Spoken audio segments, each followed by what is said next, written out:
Alhamdulillahi Rabbil Alamin. Wassalatu wassalamu ala asrafil anbiya'i wal mursalin Sayyidina wa maulana Muhammadin wa ala alihi wa sahbihi ajma'in, amma ba'du. Mohon izin Bapak, pagi ini saya akan membacakan hadis yang ke-24 dari Arba'in An-Nawawi. Saya langsung bacakan terjemahan hadis ke-24 dari Abu Dzar Al-Ghafari radhiyallahu anhu dari Nabi sallallahu alaihi wasallam.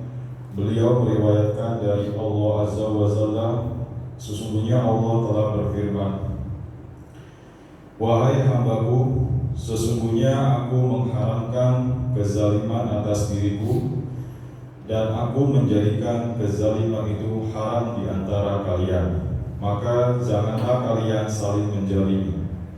Wahai hambaku, kalian semua sesat, kecuali orang yang telah kami beri petunjuk. Maka hendaklah kalian minta petunjuk kepadaku, pasti aku memberinya. Wahai hambaku, kalian semua adalah orang yang lapar, kecuali orang yang aku beri makan. Maka hendaklah kalian minta makan kepadaku, pasti aku memberinya. Wahai hambaku, kalian semua asalnya telanjang, kecuali yang telah aku beri pakaian. Maka hendaklah kalian minta pakaian kepadaku, pasti aku memberinya. Wahai hambaku, sesungguhnya kalian berbuat dosa pada waktu malam dan siang, dan aku mengampuni dosa-dosa itu semuanya. Maka mintalah ampun kepadaku, pasti aku mengampuni kalian. Wahai hambaku, sesungguhnya kalian tidak akan dapat membinasakanku, dan kalian tak dapat kalian tak dapat memberikan manfaat kepadaku. Wahai hambaku, kalau orang-orang terdahulu dan yang terakhir di antara kalian, sekalian manusia dan jin, mereka itu bertakwa seperti orang yang paling bertakwa di antara kalian. Tidak akan menambah kekuasaanku sedikit pun jika orang-orang yang terdahulu dan yang terakhir di antara kalian, sekalian manusia dan jin, mereka itu berhati jahat seperti orang yang paling jahat di antara kalian. Tidak akan mengurangi kekuasaanku sedikit pun juga. Wahai hambaku, jika orang-orang terdahulu dan yang terakhir di antara kalian, sekalian manusia dan jin yang tinggal di bumi ini, meminta kepadaku, lalu aku memenuhi seluruh permintaan mereka, tidaklah hal itu mengurangi apa yang ada padaku, kecuali sebagaimana sebatang jarum yang dimasukkan ke laut. Wahai hambaku, sesungguhnya inilah amal perbuatan kalian. Aku catat semuanya untuk kalian, kemudian kami akan membalasnya. Maka barang siapa yang mendapatkan kebaikan, hendaklah bersyukur kepada Allah Subhanahu wa Ta'ala, dan barang siapa mendapatkan selain itu, maka janganlah sekali-kali ia menyalahkan kecuali dirinya sendiri. Hadis riwayat Muslim.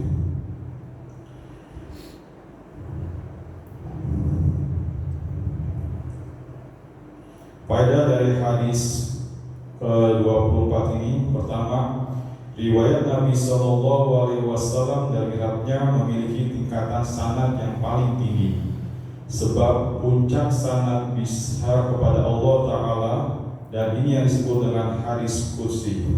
Kedua, hadis qudsi adalah hadis yang diriwayatkan dari Nabi Sallallahu Alaihi Wasallam dari Rabnya. Ketiga, Allah memiliki sifat kalam berbicara. Keempat, Allah mampu untuk berbuat zalim, bersikap sewenang-wenang, akan tetapi Allah telah mengharamkan atas dirinya untuk berbuat zalim disebabkan keadilannya yang sempurna. Kelima, ada sifat Allah yang berupa peniadaan, misal peniadaan Allah dari sifat zalim.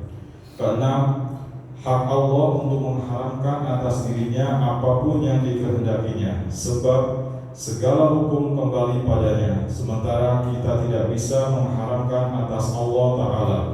Allah lah yang mengharamkan atas dirinya sebagaimana ia telah mewajibkan atas dirinya sekehendaknya. Ketujuh, dilarang berbuat zalim pada orang lain. Itulah zalim yang dimaksudkan dalam hadis.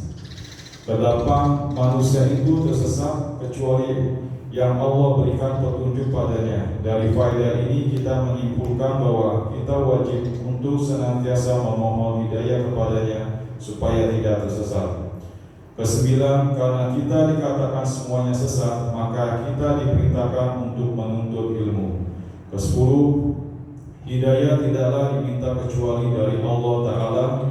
Pada dasarnya manusia dalam keadaan lapar, sebab mereka sama sekali tidak memiliki kemampuan untuk membuat sesuatu yang bisa menahan jasad mereka tetap hidup. Ke-11, maksud kalimat mintalah makan kepadaku, yaitu meminta makanan, berusaha mencari rezeki dan menghadap keutamanya. Tentu saja hal ini diperoleh dengan disertai usaha. Manusia pada dasarnya berada dalam keadaan telanjang hingga Allah memberinya pakaian. Bisa jadi manusia itu telanjang secara fisik, bisa jadi pula telanjang secara maknawi. Tidak ada lu. Kemurahan Allah yang telah menjelaskan kepada hamba-Nya tentang keadaan dan kebutuhan kepadanya, kemudian Allah mengajak mereka untuk memohon kepadanya supaya keadaan mereka yang diliputi oleh kekurangan dan kebutuhan itu hilang. Siapa yang telah dalam beramal soleh dan ia tidak mendapatkan kebaikan, maka celahannya kepada dirinya sendiri. Berikutnya hadis ke-25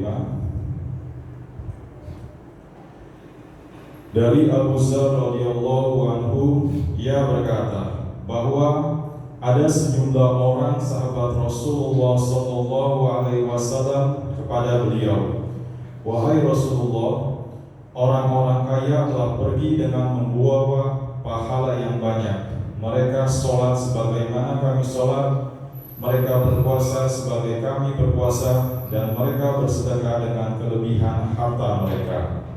Rasulullah sallallahu alaihi wasallam bersabda, "Bukanlah Allah telah menjadikan bagi kalian jalan untuk bersedekah? Sesungguhnya setiap tasbih merupakan sedekah, setiap takbir merupakan sedekah, setiap tahmid merupakan sedekah, setiap tahlil merupakan sedekah, mengajak kepada kebaikan makruf adalah sedekah, melarang dari kemungkaran adalah sedekah, dan berhubungan intim dengan istri kalian adalah sedekah." Mereka bertanya, "Wahai Rasulullah, bagaimana bila salah seorang di antara kami melampiaskan syahwatnya lalu mendapatkan pahala di dalamnya?" Beliau bersabda, "Bagaimana pendapat kalian seandainya hal tersebut disalurkan di jalan yang haram? Bukankah akan mendapatkan dosa? Demikianlah halnya jika hal tersebut diletakkan pada jalan yang halal, maka ia mendapatkan pahala." Hadis riwayat Muslim nomor 1006. Penjelasan hadis, Ibnu Rajab Al-Hambali rahimahullah menjelaskan, hadis ini berisi penjelasan bahwa orang miskin itu gibtah atau ingin berlomba dengan orang kaya. Mereka cemburu baik agar bisa meraih pahala seperti orang kaya yang mudah dalam bersedekah. Maka Nabi SAW menunjukkan kepada mereka apa yang mereka mampu kerjakan. Sayyid Salih bin Fauzan bin Abdillah Al-Fauzan Hafizullah berkata, hadis ini menjelaskan begitu banyak jalan kebaikan.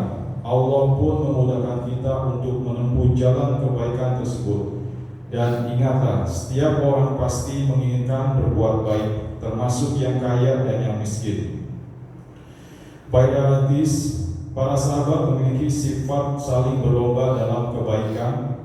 Para sahabat menggunakan harta mereka dalam hal kebaikan di dunia dan di akhirat, yaitu dengan bersedekah. Dalam amal badaniyah yang dilakukan anggota tubuh, baik yang kaya maupun yang miskin, sama-sama bisa melakukannya seperti pada amalan sholat dan puasa. Kadang yang miskin melakukan ibadah lebih bagus dan sempurna daripada yang kaya. Rasulullah SAW telah membuka pintu kebaikan bagi orang-orang fakir. Pintu kebaikan tersebut selain dengan sholat dan puasa adalah dengan zikir, amar ma'ruf, nahi mungkar, hingga hubungan intim dengan pasangan yang halal. Semua amalan yang disebutkan dalam hadis, yaitu zikir, amal ma'ruf nahi mungkar, hingga hubungan intim termasuk sedekah. Akan tetapi sedekah di sini ada yang bernilai wajib dan ada yang bernilai sunnah. Sedekah tersebut ada yang bernilai bermanfaat kepada orang banyak dan ada yang kemanfaatannya hanya pada diri sendiri. Contoh yang bernilai kasir bacaan tasbih, subhanallah, tahmid, alhamdulillah, takbir, Allahu akbar, tahlil, bacaan zikir ini ada yang wajib dan ada yang sunnah. Contoh ada bacaan takbir yang wajib, yaitu bacaan takbiratul ihram, Allahu akbar. Sedangkan zikir, tasbih, tahmid, dan takbir pada zikir ba'da sholat dihukumi sunnah. Contoh amalan yang mutadi adalah amar makruf nahi mungkar.